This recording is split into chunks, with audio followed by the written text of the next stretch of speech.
Hmm. Good morning, good afternoon, and good evening. I'm being told there's an error, but the IT gremlins always love to play with me, Sarah the Pivoter. Welcome to today's episode of the PivotCast. I'm your host, Sarah the Pivoter. Here on the PivotCast, I interview super rad humans from around the world, and I bring this is a platform to bring their voice to you. They're doing epic things in all walks of life.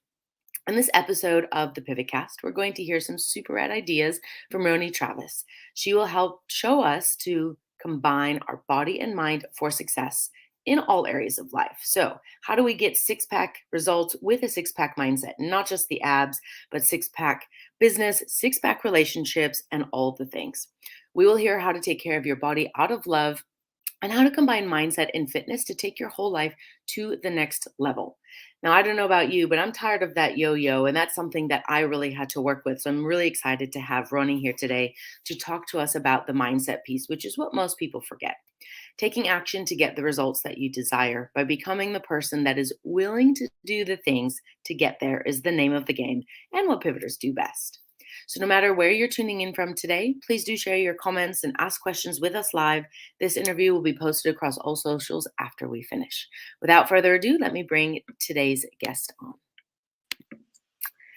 Hello, Hello. Roni. Good morning from Bondi, and good afternoon to you in Canada. How are you? I'm good. Thank you. I'm so excited to be here. I'm excited to have you here too. And I just love how international the PivotCast has become, with me being a digital nomad, working from everywhere, and then connecting with all these amazing people around the world. So thank you so much for being here today. Oh, Today, oh, sorry. I think we might have a bit of a delay. that's all right. We'll flow with it. It'll work. We'll pivot and we'll find our groove. This is exactly what happens sometimes. You should see some of my IG lives. The IG gremlins really love that platform. So, Roni, can you tell us a little bit about yourself? How did you get into what you're doing now? Tell us a little bit about your story and any pivots that you found yourself in. So basically, my story started pretty much 10 years ago where I started my own fitness journey. As a young girl, I wanted to look a certain way.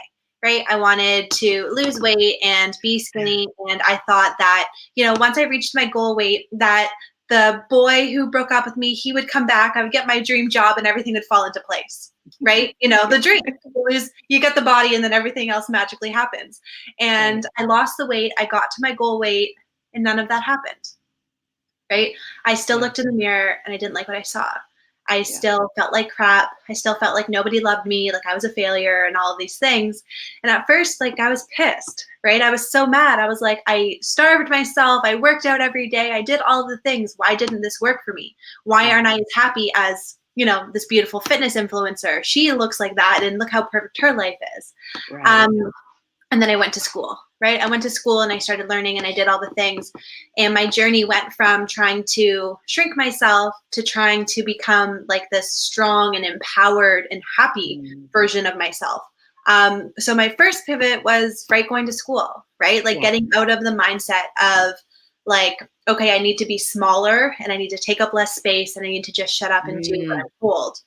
To no, I'm going to take up space. I'm going to be myself and I'm going to do all of these things. And really, that's how I started going from fitness and nutrition as a punishment to something I got to do for myself. Because instead of watching my weight go down, it slowly turned into, okay, how many chin-ups can I do now? Oh my God, I can do one with nothing. I can do it by myself. I can lift my whole body. It's so exciting when you can do that. Right? And instead of watching the weight, I was watching different areas of my life improve. And slowly the confidence came, the empowerment came, and I just saw myself differently. And not just because my body had changed, but because the way I thought and felt about it changed. Yes. So I was honestly even worried when I got out of school to be a personal trainer because I didn't want to be, spreading the information that got me to where I was always trying to shrink myself. So I worked on that, and I guess I'd always been including mindset in it, but I didn't know it. So for me, it's just, I went from trying to be as small as possible to being okay and taking up space and wanting to help other women take up space and be themselves and do that. So that's kind of me in a nutshell. Amazing. I love it. And I really love that you use the words take up space because a lot of women fail to recognize that this is actually what's happening. Because, like as you said, as we think we get smaller, then we take up less space, and so we kind of hunch over like this, and any women who's kind of taller, right? They typically also have the rounded shoulders because they're trying to shrink themselves down because they feel uncomfortable being taller than the boys or being taller than other people around them, and so it's really this idea that have those shoulders back, be okay to be who you are, and take up that space. Make the noise, let your voice be heard. And I think that's really, really powerful because it is a mindset shift from, oh, I need to be small, I need to have the abs, I need to, whatever the metric is, to I get to eat the things I want. I mean, I see you eating yummy things like pizza and ice cream, and still looking fantastic and having the right mindset, because I think a lot of women, and myself included, I've definitely been there, where I'm doing the things right and I'm working really, really hard, but yet I still have like the love handles, because guess what? It's stress. I'm putting my body under extreme stress. So it's holding things here. Or, I was not eating consistently. So my body would hold on to everything. Like all these little things would add up. But then you're frustrated, you're thinking, oh, I'm eating like carrots and celery all the time. Why is it not working? So Yeah. what would you say was the biggest shift for you? Like what was that moment in which that you were able to see things in a new perspective, in a new light, and then pivot into that, new journey? So for me, I'm one of those people that I have to learn something the hard way. So it took me getting severely underweight, um, not realizing it, and basically having my mom she would never comment about my body, ever, ever, Mm, ever. She was very good about that. So I'm very lucky in that sense. yeah. But I had lost a bunch of weight as I wanted to. I wasn't ever like overweight, but I just wasn't Right. confident. I didn't feel good in my body. And I lost about 30, 40 pounds. Okay. And then I went to school and I kept losing weight. Okay. And that was unintentional. It was more so like the stress, the fact that I didn't have my mom cooking for me anymore. I Right. ate a lot of cereal, and I just wasn't eating enough. Like I was still That's the exercising, but college student's dream is cereal. I know, but I just did the opposite of everybody else, right? Instead of gaining Yeah. 15 pounds, I lost it, and I had no idea. Okay. So I got home for Thanksgiving, and my mom kind of looked at me, and she was like, "Are you okay?" Mm. And I didn't. I literally, she said that. I went and I looked in the mirror, and I saw a skeleton, and my face was Mm. sunken in. I just and I was still, and it was funny because I'm pretty tall. I'm 5'7", and I had Okay. awful posture. I was always trying to hide myself, Right. and for me, like I will never forget that day looking in the mirror and seeing that person. And Yeah. I just stopped, like I wasn't taking care of myself anymore. It wasn't about my Mm. health. And that was when I was like, okay, smaller wasn't better. Because at this point I had lost probably 50 pounds. And again, Wow. it was too much. Yeah. Um, and I just that was when I really realized that being smaller isn't going to solve all my problems. So that was when I literally shifted, right? I pivoted from trying to be as small as possible to that's when I was like, no, I can take up space. So then I was Mm. on a not a weight gain journey, but yeah, right? Like I was trying to eat Strength more journey. and strength train and do all these things. Yeah. So it was a full 180 from weight loss to being like, no, okay, now you have to put that weight back on. Yeah. um, which was like a huge, it just for my mindset was really hard. Um, Mm. but to go from always being told you have to be smaller to try mentally to remind myself to keep eating was a little hard. But once Yeah. you start getting the energy back and the confidence, and I was like, oh my God, I have a butt again. Things like that. You're like, oh, okay, gaining weight is cool. Um, that for me was the biggest shift was, like I said, my mom, when my mom was worried about me, that was when Right. it was the fog left the mirror and I could see myself clearly. And I was like, I didn't even recognize myself. Yeah, that's Um, beautiful, and I'm so glad that you have that support, because fortunately a lot of people don't have that, and so that's why they get stuck in those cycles. Or even with that support around them, that fog doesn't lift for a while, and when they still look in the mirror, or they do the exercise lying on the ground, like draw what you think you are for the body outline, and then lay in it, and then they draw the real outline, right? And they're so much smaller, yeah. and it also goes to show you just how powerful our minds are. Hmm. Right?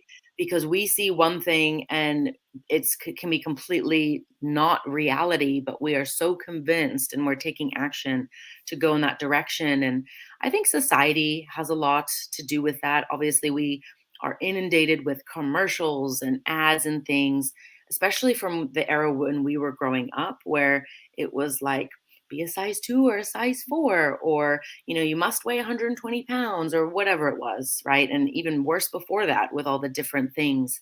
And now we see a lot more body positive images, clothes that fit people of different sizes, even the stylish clothes as well, not just like Yes. baggy stuff. And so I think that's really important because, as you said, loving yourself is the biggest part. I found in my journey, I didn't really realize that that was the problem, but it was just this serious self rejection. Like I rejected being American, I rejected Polish, I rejected my biological father's roots. Like I rejected all these things and tried so hard to be everybody else. And like when people would guess that I was Canadian, I'd be like, oh yay, like it was just this really toxic thing, but I didn't notice it for so long.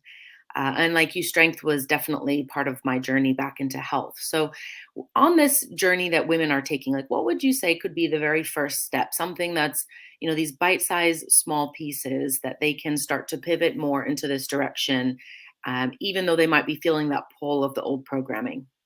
So, one of the best things that I get a lot of people to start with is it's very simple. And look, every time you look at the mirror, like put a sticky note in your bathroom and think of 3 things you love about yourself. Because what Mm, that does is one, it retrains your brain, right? okay. So we're so used to looking in the mirror and picking ourselves apart, right? What can I Yeah. see that I don't like? And I always think of that scene in Mean Girls when they're all looking in the mirrors, like picking themselves apart, and Katie Yes. she wasn't used to it because she's never, been Turned around out that that way. Yeah. before. And that's what we're used to, right? Looking in the mirror and criticizing ourselves. So when you practice looking in the mirror and looking for 3 things that you love about yourself, you retrain your brain. And I actually did this with a client of mine who she was doing really great, fell off track a little bit, and just couldn't get back into it. Her self-sabotage patterns were coming in hot. And I told her, okay, I was like, stop everything you're doing. All I want you to do is once in the morning, once at night, look in the mirror, think of 3 things you love about yourself.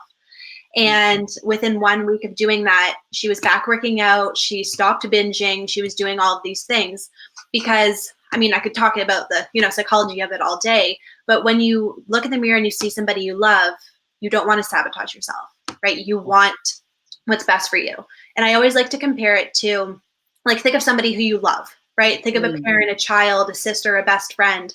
When you see them, you just want them to be healthy and happy, right? Yeah. Because you just love them so much. You don't care what they look like, but like you want them to take care of themselves. You want them to be healthy. So when you see yourself like that, you want yourself to be healthy. You want yourself to be happy. So you're more likely to want to do the things that are good for you. So that Mm. would be the first step. That for me, that was the biggest thing, was learning to look Mm. in the mirror and pivot from criticizing to loving myself.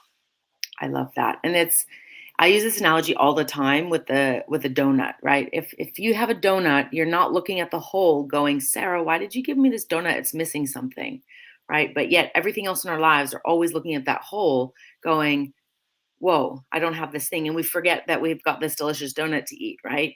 And so it's pivoting that mindset into looking at what we do have rather than what we don't have. And I love that. And I think that was exactly what I needed to hear today, too. It's funny how these things work because Totally. one of my coaches gave me a somewhat similar exercise last year. So I'm going to do that the next couple of days because I think that's the medicine I need this week as well. So thank you for that. I love that. And I love the donut. I might use that. That is so good. Yeah, one of my friends has it on her WhatsApp status. It's focus on the donut, not the hole. And literally it was just like ever since I've seen that, I use it all the time because it is so accurate. And we've got so many delicious things in our lives, but Mhm. yet we're constantly focused on what we don't have, what's that piece that's missing. And then we miss out on actually enjoying eating the donut. I mean, imagine you were eating this donut thinking constantly about the piece that was missing and how much it sucked. Like you wouldn't actually enjoy eating the donut. No. And it sounds absurd when you put it like that, but that's actually what we're doing with a lot of other things in our lives, and this is why, Totally. I mean, it's always so much easier to look at other people and say this to them than it is for us to experience. And so it's like what Nicole says, like just touch your nose anytime you catch yourself in that anxious cycle or that negative self-talk, and then turn that dial. It only has to be 1 degree, and then just say one thing that you do have, that you do like about yourself, that you did get done, and then Mhm. that's how we start to retrain the brain. Yeah, totally. Yeah, I love that. Yeah. So once people have been doing this practice and they can start to find the things that they really do love about themselves, right? And I love the sticky note idea, because then that way, if they struggle that day, they can put it on the mirror and like they just see it all the time. What Mhm. would be something else that they can do? So another thing I like to recommend is moving your body in ways that you enjoy. Mm, So, like, obviously, I'm a fitness person. I love getting a good sweat. I love being able to lift. I love the feeling of my muscles burning. But not everybody's going to love that. yeah. And I mean, I do recommend exercising and lifting weights 2 to 3 times a week for general health and whatever purposes. But just moving your body, like going out for a walk, signing up for a dance class, doing there's this guy on YouTube, his name is the Fitness Marshall, and he just does these fitness dance workouts, and What's like his it's name? so fun. The Fitness Marshall. Fitness Marshall. Okay. Like if I just feel like getting a good sweat on, but like not doing a workout and just like having a good time, I literally put on one of his videos because Amazing. they're funny and they're just fun. Like they're not serious. But the key is to create a positive association with exercise. Mm, Right. yes. So it's not like, don't check how many calories you're burning. Don't worry about what your heart rate is. Don't worry about any of those things. Just find a way that you can move your body that feels good. Because when you enjoy it, you're more likely to do it. And when Yes. you're more likely to do it, you're more likely to get the benefit. And the body in motion stays in motion. So if you can start with a 5 to 10 minute walk a day, doing one workout dance video, doing like going for a swim, doing a plank, like any form of movement, once you start doing that consistently, your body starts to crave it. Um, Yeah. so it's really about, like, for me, when I go away or something, like my body craves movement and my mind. So like I exercise for my mental health, but that's a whole other story. Um, Yes. but um, Same. like it creates a whole different association with it. So when I get home, it's like, oh, I don't need to get home to work off all of that food that I ate. I haven't worked out in a while and my body misses it. Yes. So for I like me, that. like that has been the biggest difference, is learning to move your body in a way that you love and make it fun. Like either go for a walk with a friend, call your mom, like do something to make it a positive experience.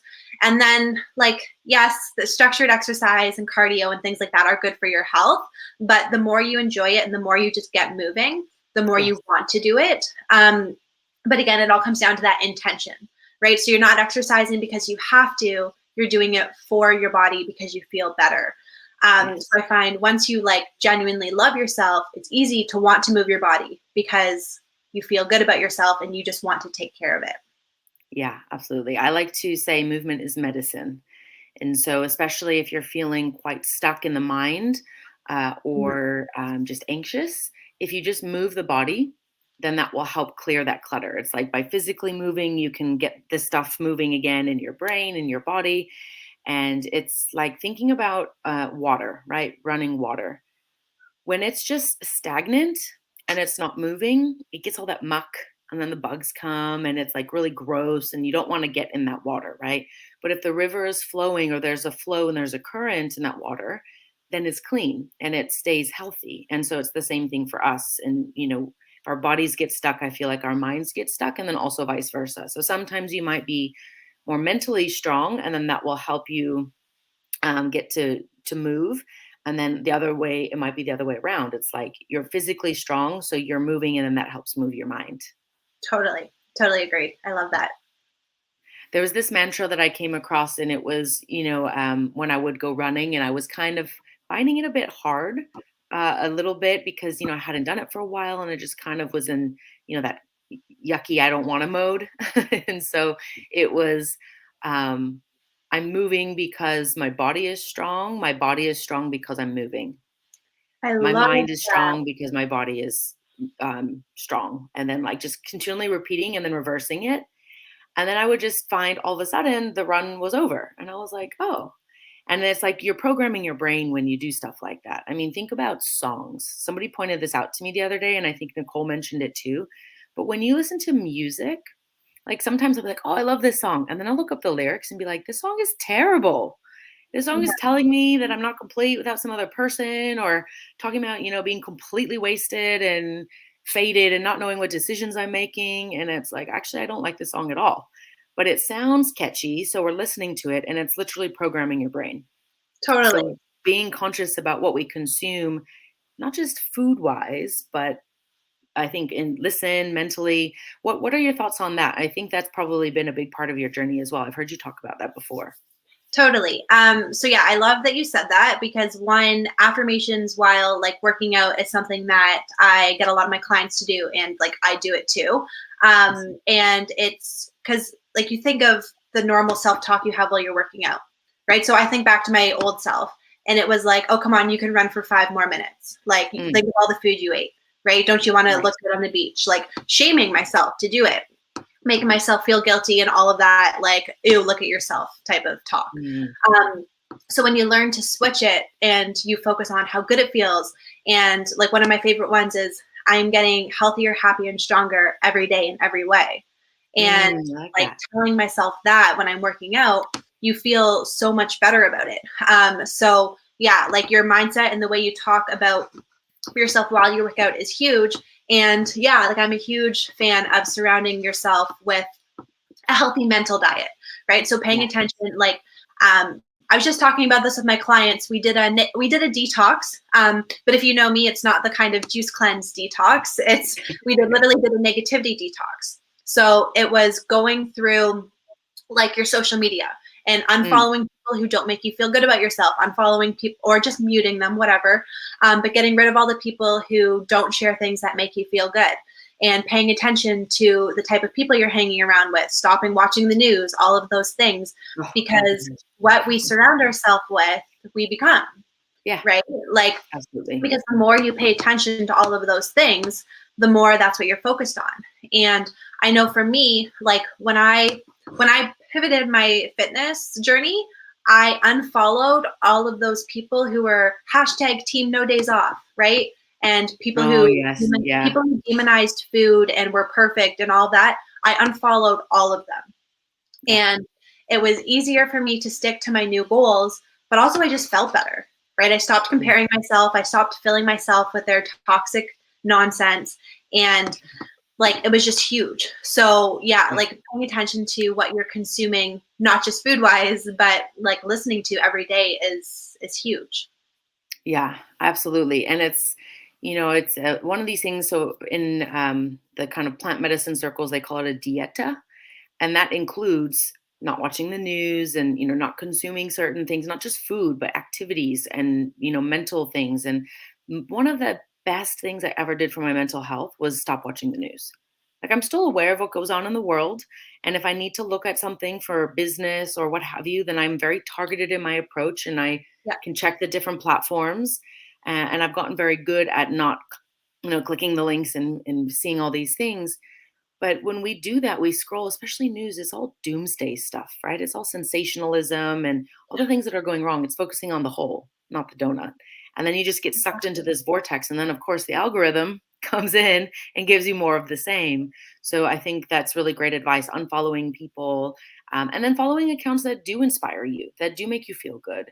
And I think just making sure that that becomes something you focus on, right? Because it's easy to let that kind of slide again. So for people who might struggle with boundaries, how is this something? This is something I talk about all the time. How is this incorporated into what you do? So we on the same call with my clients, we talked about boundaries, right? Because sometimes we have family members and people who are extremely toxic, right? Yes. And for me, so when I was in my journey and I was way underweight, I had a lot of family members who were not very nice.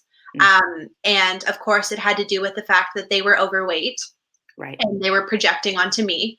But, they all thought that I had a big problem and I needed to be hospitalized, and like they were making me feel awful about myself. And Mm, like the thing was, is I didn't try, like I wasn't, at that point, I wasn't trying to lose weight. I just didn't notice. right. And like my mom and I had the conversation. She knew I didn't need help. She knew I could do it on my own. I had a mentor, like one of my teachers was helping me. She was the one, like we had figured out like my diet and things so that I could Mhm. get more nutrients in me. And like I had a lot of, a few of those aunts on Facebook who would comment on my public posts, Roni, you're way too skinny. What do you do? Mm, And yeah. like I just like, you cut the cord. And sometimes we feel like, we're a bad person if we do those things. But for me, and boundaries is something I still work on a lot. Mhm. But the more you learn to honor yourself, like I find the stronger you become and the more people respect you. So, Yes. and that came from loving myself more, feeling stronger, more confident and empowered. Like I used to be a doormat, right? I let Yeah. people walk all over me, and that was part of the not taking up space part, Yeah. right? So now that I'm in my power, like I'm not afraid to tell people no, because Mm, I honor myself. I love myself enough to hold into that. Um, yeah. so the biggest thing with boundaries is just like if somebody doesn't make you feel good, like you don't need them. Yes. And this I find is very common in your health and wellness journey, because when I was, in fitness, people would be like, when I was strictly in fitness, it's the whole, you go to a family event and it's like, oh, Roni, are you going to be able to find any food to eat here? And I'm Oh, like, yeah. I eat Yeah. normal food. Like, it's the shaming of like, oh, you're eating a salad. Like, yeah, I'm eating a salad and then I'm going to go have a burger. But I'm eating the salad first because I want to give my body nutrients. And Yes. it's learning to, like, honestly, I find that the more you take care of yourself, the more you put yourself first, the less you stop caring. Like, Yes. you still do need to set boundaries, but I find I naturally set boundaries the more I step into my power, Mm, because you realize that other people's crap is just that. It's their crap and they're projecting it onto you. And I mean, it yeah. goes both ways, right? When I first would talk about eating ice cream or going out for pizza, they're like, should you really be eating pizza with what you do for a living? And it's like, you can't please them, right? You're eating a Yeah. salad. Like, oh my God, of course you're eating a salad. You're eating pizza. How dare you?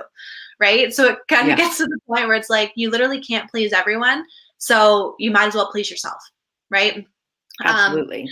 And so by yeah, taking care of yourself first, you operate from that stronger point, like you said, right? Because you're nourished, you've got everything you need, so you show up differently. And then that stuff totally. doesn't pull on you as much, right? It's not, instead of trying to force that external environment to fit this false worldview, you've got your inner, strength, your calm spot in the eye of the tornado. So these people can do whatever they want around you, but you know that you're super solid.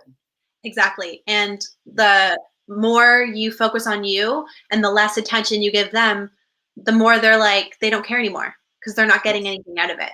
Right. exactly. So, Yeah. like when I was weaker, people talked about me more. Now that I'm Yeah. in my power, they don't say anything. Right. Yeah. And Because if it's, they do, you're just like, all right, you're entitled to feel whatever you feel. And I'm going to sit over here and feel my things. Like it's no longer yeah, so powerful over you. And I still remember the first time I did that because boundaries was instrumental to my life, like relationship wise, work life. I don't like the word balance, but how I integrated those two, and then all the food and weight things.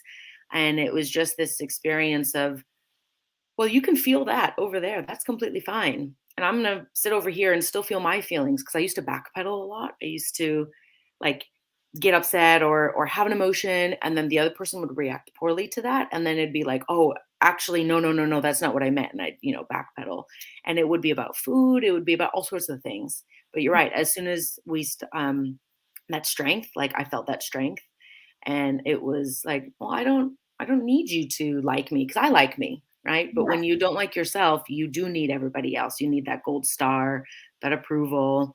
And a lot of that is just conditioning patterns that we just need to put our attention on to recondition. totally. But that's it, right? Like I said, at the beginning, my journey started because I wanted to feel good enough for everyone else, Yeah. right? And I got the thing that I thought would make me feel good enough, and it didn't happen. Yeah. And I never felt good enough until I believed it first. And then once Yes. I did, I didn't need it from anybody else. Right. Right. Yeah. So no. Do you ever have one last question? Do you ever have clients who maybe pendulum swing a little bit? Because I typically find in myself and in my clients that if the behavior pattern has been over here, as they're learning something new, whether it's boundaries or whether it's taking action, they might pendulum swing and go completely to the opposite end before they, settle and find what works for them and understand this time I do this, and in this, they find their groove, so to speak, their rhythm, because it's not always the same. Do you find that with your clients as well? Um, Less now that I'm not in a gym. I found Okay. when I was in the gym, people would get into it and then they get addicted to it and they start seeing Right. results and they want to kind of go a little overboard.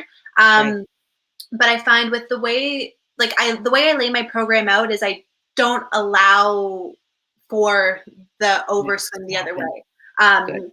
Like Yeah. I ease them into it, and we really my main goal is to help them create a healthier, fit it into ways that suit their lifestyle. So it's very simple shifts, little things, and it's one thing that I've really focused on because that was what I did. Right, I Yeah. went all the way from one end to the other. So for me, I've always been actively, consciously aware of that. Yeah. So I find some people will go all out, but a lot less often than they would when I was in the gym. Okay. Awesome. And I think that's also a great indication of the way you do one thing is the way you do all things, right? So as we shift and change, the things that our clients do also shift and change. And then we can Totally. approach whether it's the gym or our business or relationships with our family, with our partners, all of a sudden those things start to change as well. So by the bite size approach that you have and working really with the mind, then that's how we get those six pack results. And it's not just six pack abs. That's why we didn't say six pack abs for this live. We said six pack results because it's across the board. When you change the mindset to be the person who's disciplined, who does the things, and who has that greater why rather than that superficial why, then we get the results and the outcomes better than we could have imagined. Exactly. I love the way you said that because that's what it's about, right? It's just becoming the person who it just is, right? Yeah, You treat your body that way, you act that way, you want to move, you want to feel yourself, and you want to do those things. Because then you don't have to think about it, right? There's no end goal. exactly. So no, that was lovely. I love that. Thank you. So, Roni, where can people find you? Where do you like to play online? What's the best way for people to get in touch if they'd like to learn more about how to work with you and start their journey to get their six pack results? For sure. So I have my Facebook group. So, wow, I forgot the name of my Facebook group for a second. Strength, confidence, and lasting success for high vibe humans. And I can send you the link for that too. I am always posting trainings and tips and just daily inspiration, free workouts, things like that. Amazing. But I also have a lot of fun on my Instagram. My Instagram is a little bit more goofy. There's tons of tips and inspiration, but you see a little bit more of my personality on Instagram. And my Yeah. Instagram is just my name, Ronnie_Travis. Yep. And those are kind of like my Facebook and Instagram are the main two spots that you can find me. And yeah, so like I said, you'll, if between Instagram and my Facebook, you'll kind of get a really good feel for where I am. And it's just, yeah, I have a lot of fun on Instagram. I like to show a little bit more of, my goofy side. But my Facebook group is filled with lots of amazing women, and it's really turned into just a fun community of people who some are my clients, but some are just people who have joined and got results just from the group. Amazing. So it's fun to share and be in that energy. So yeah, that's where I like to play online. And Amazing. yeah, I can definitely learn more about my program and me there. Perfect. Yeah. So on when this posts as well, then you can comment and put your group there so people can just easily click it and follow through, and then put your IG handle. And then I'll also be reposting this video to Instagram later. So we'll make sure that we tag you so people can find you very easily. Sounds good. Amazing. Well, thank you, Roni, for being here with me today. And thank you, everyone who's joined us live. We'd love for you to take a moment to just think about your biggest takeaway and comment and share that with us. We'd love to hear what landed most for you. And anyone who's watching the replay, please ask any questions that might have come up because we're both going to be available after the fact to make sure that we get you the information that you want. Remember, real pivoters are human beings just like me and you, and all it takes is the choice to do something different. So go out and choose something that's going to make you sparkle just a little bit more today and keep on keeping on. Thank you.